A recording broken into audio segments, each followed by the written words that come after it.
Құрметті оқырман, бүгін сіздердің назарларыңызға ұсынғалы тұрған фермер 2014 жылғы автокөлігі.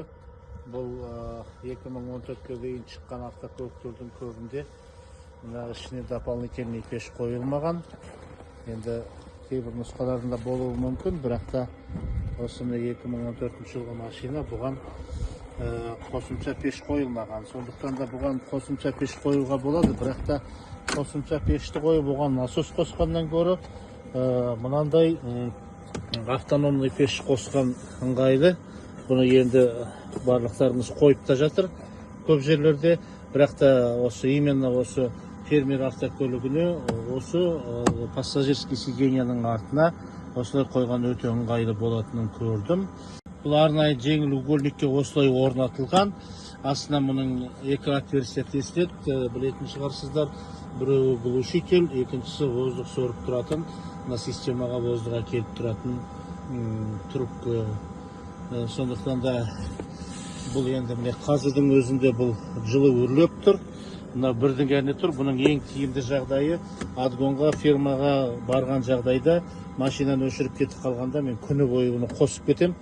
Бұл өте аз тоғы. Бұл өзі соляркамен бөлек жүреді, автономный. Бұның бачогын, солярка құятын бачогын көбінде кабинаның ішіне қояды, қатып қалады деп. Бұл онша жақсы болмайды, бәрібір иіс шығады солярка болғаннан кейін. Сондықтан да мұны арнайы бачогы мынандай жерге орнатылған. Фермер УАЗиктің осындай борт мен кузовтың ортасына тура осындай жерге сияды. Үш жерден отверстие тесіліп орнатылады. Сонан кейін бұдан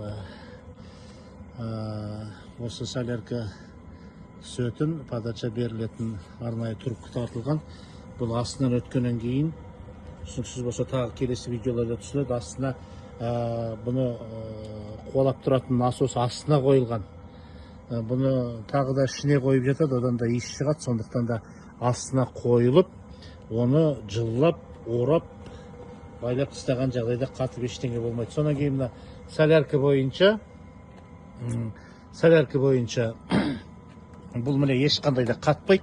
Бұған арнайы қазір жақсы мануал өнімінен мен пайдаланып жүрмін. Осы бірнеше жыл болды. Toyota Land Cruiser Prado дизельный автокөлігіне де қойып жүрміз. Ешқандай қатпайды. Бұларға ойбай соляркаға араласпайды. Ондай деген емес.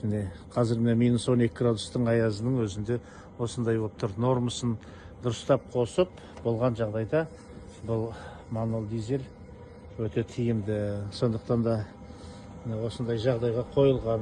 Енді мынау крылоның астынан шығарылып, арғалай глушитель шығарылған, ал воздух соғатын отверстияны мынандай менде отверстие болған. Мына жерде осы араға шығарылып, арнайы сетке қойылған. Егер воздух ауа соратын бұл отверстие дұрыс болмаса, пеш дұрыс жұмыс жасамайды. Компьютері алдына көрнекті жерге орнатылған. Қазір бірде тұр. Екіні, үшті мына пультімен істей беруге болады. Сонда бұл 5-ке қоюға болады. Сонда бұл ерекшене болады. Ал енді көп жағдайда бұл мен бірден артық қоймаймын. Өйткені артқы жақ осымен жылып тұрады, алдыңғы жағына өзінің печкасы, малый оборотының өзі жеткілікті. Осындай жағдай.